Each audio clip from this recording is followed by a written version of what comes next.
जय श्री राम। ज्योतिष सीखने के पहले इस वीडियो में मैं आपको कुछ बहुत सारे प्रश्न हैं लोगों के मन में, उसके बारे में आपको बताऊंगा। सबसे पहले आपको ये जानना जरूरी है कि ज्योतिष होता क्या है। हम सभी के मन में अगर हमने ज्योतिष के बारे में सुना है तो एक ही बात होती है कि ज्योतिष का अर्थ होता है कि लोग किसी के भविष्य के बारे में बता देते हैं। लोग ये बता देते हैं कि शादी कब होगा, लोगों का मृत्यु कब होगा। तो शास्त्र में कहा गया है कि ज्योतिष वेदों का नेत्र होता है।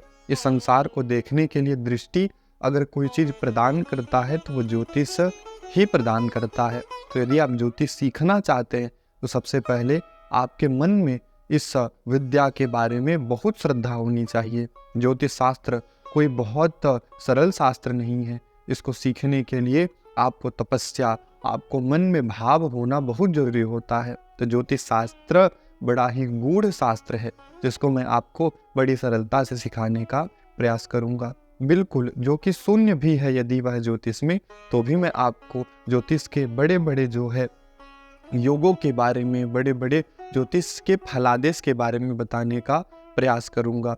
एक प्रश्न ये आता है कि क्या ज्योतिष से किसी का भाग्य बदला जा सकता है? तो देखिए, ज्योतिष से व्यक्ति का भाग्य बदला भी जा सकता है और संवारा भी जा सकता है। भगवान ने हमारे जन्म के समय हमारे लिए कुछ ग्रह भेज दिए हैं। हमारे पूर्व कर्म से वो ग्रह हमारे इस भाव में बैठ जाते हैं। अब उन ग्रह को संभालना, उस ग्रह के हिसाब से चलना जो है वो हमारी जिम्मेदारी होती है।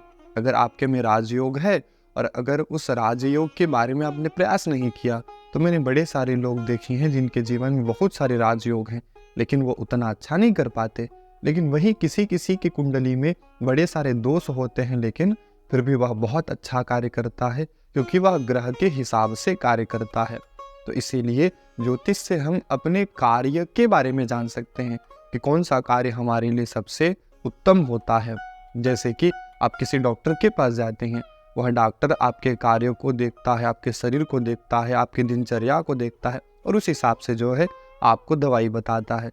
तो ऐसे ही ज्योतिषी का काम होता है। हाँ, कभी कभी हो जाता है कि किसी डॉक्टर के पास हमारा काम नहीं हो, हम ठीक ना हो, लेकिन इसका अर्थ ये नहीं है कि वह डॉक्टर खराब है या मेडिकल ही खराब है। तो इसीलिए कभी कभी क्या होता है कि किसी किसी के पास हमारा कार्य नहीं हो पाता है। तो ज्योतिष शास्त्र बिल्कुल 100% सत्य शास्त्र है जिसके बारे में आपको बिल्कुल जानना चाहिए। मान लीजिए कि आपने कोई पेंटिंग है, वो पेंटिंग आपके खरीद करके ले आया, बढ़िया पेंटिंग आप ले करके आ गए और उसके बाद हम उसमें फेरबदल करना चाहेंगे तो थोड़ा बहुत फेरबदल कर सकते हैं। ऐसे ही हमारे जीवन की पेंटिंग होती है। भगवान ने उस ग्रह को उस जगह में बिठा दिया। अभी हमारे भीतर होता है कि हम उस कार्य को, उस ग्रह को ठीक करें कि बिगाड़े, कि उस पेंटिंग को बर्बाद कर दे। तो ऐसे ही हमारा जीवन होता है जिसका ज्योतिष मार्ग प्रदान करता है।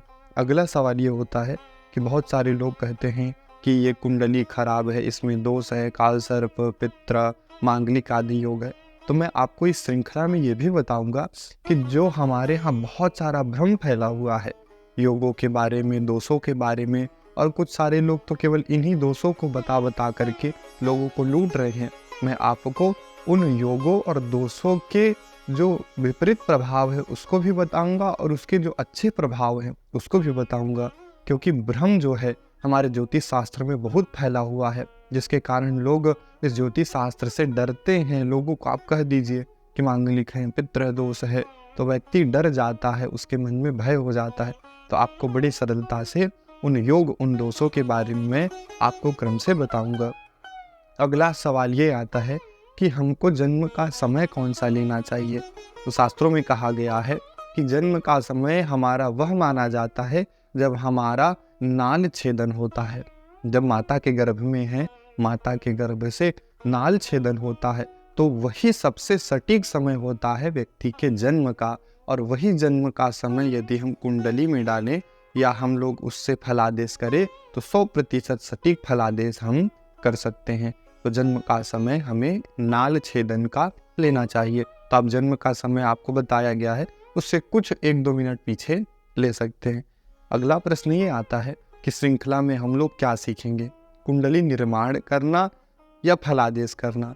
तो देखिए, कुंडली निर्माण करने के लिए आधुनिक समय में बहुत सारे ऐसे साधन हैं जिससे आप सरलता से कुंडली अपनी जन्म तिथि समय आदि को डाल करके बना सकते हैं। ये बड़ा ही पहले के समय में पेचीदा काम था, लेकिन अभी बहुत सारे ऐप हैं या गूगल माध्यम से आप उनको बना सकते हैं। तो हम इस श्रृंखला में फलादेश करना सीखेंगे कि किस प्रकार से कुंडली को देख करके फलादेश करना चाहिए। कुछ अच्छे ऐप हैं जिनमें बड़ा ही सरलता से और अच्छे विधि से बताया गया है। जैसे एक ऐप है एस्ट्रोसेज ऐप, उसमें देखिए आपको सारी चीज़ें मिल जाएंगी। हाँ, लेकिन गणना के लिए ही आप उस ऐप को देखिए। बहुत सारे लोग मुझे दिखाते हैं और कहते हैं कि इस ऐप में हमें मांगलिक बताया है, काल सर्प बताया है, ये बताया है, वो बताया है। तो देखिए वो जो ऐप में जो फलादेश किया हुआ होता है वो बिल्कुल भी गलत होता है, आप उस पर बिल्कुल मत जाइए। हाँ, उन्होंने जो नक्षत्र या ग्रह की स्थिति बताई है वो सटीक होता है, लेकिन अपनी बुद्धि और विवेक लगा करके ही उस कुंडली का विवेचन करना चाहिए। अपनी कुंडली को देखने के लिए एक बड़ा विशेष चीज़ है। बहुत सारे लोग कहते हैं कि अपनी कुंडली को नहीं देखना चाहिए। यह भी प्रश्न मेरे पास आया कि अपनी कुंडली को नहीं देखते, लेकिन मेरा एक जवाब है, उत्तर है कि देखिए अगर हम अपना भला ना कर पाएँ तो किसी और का क्या भला करेंगे। आप अपनी कुंडली का विवेचन करके यदि अपने जीवन को संवार सकते हैं, हमको सबसे ज़्यादा कोई जानता है तो हम जानते हैं। अगर हम अपने आप के ही भलाई ना कर सकें तो हम दूसरे का क्या हित करेंगे। इसलिए अपनी कुंडली को आप देख सकते हैं। तो दोनों ही प्रकार के लोग, जो कि ज्योतिष को अपना प्रोफेशन बनाना चाहते हैं या फिर जो ज्योतिष से अपने जीवन का कल्याण करना चाहते हैं, इस प्रथम वीडियो में मैंने आपको परिचय दिया कि ज्योतिष क्या होता है, ज्योतिष से भाग्य बदल सकता है कि नहीं, कि ज्योतिष कैसे काम कर सकता है। क्रम से मैं अपने हर एक वीडियो में ज्योतिष को बिल्कुल बेसिक से बेसिक क्रम से आपको बताऊंगा, जिससे आप सीख सकते हैं। तो अगले वीडियो में मैं आपको बताऊंगा कि राशि, ग्रह, नक्षत्र, ये सभी चीज़ें क्या होती हैं और ये कैसे कार्य करती हैं, इनकी संख्या क्या होती है, इनका कार्य क्या होता है। तो विस्तृत विवेचन में अगले वीडियो में करूंगा।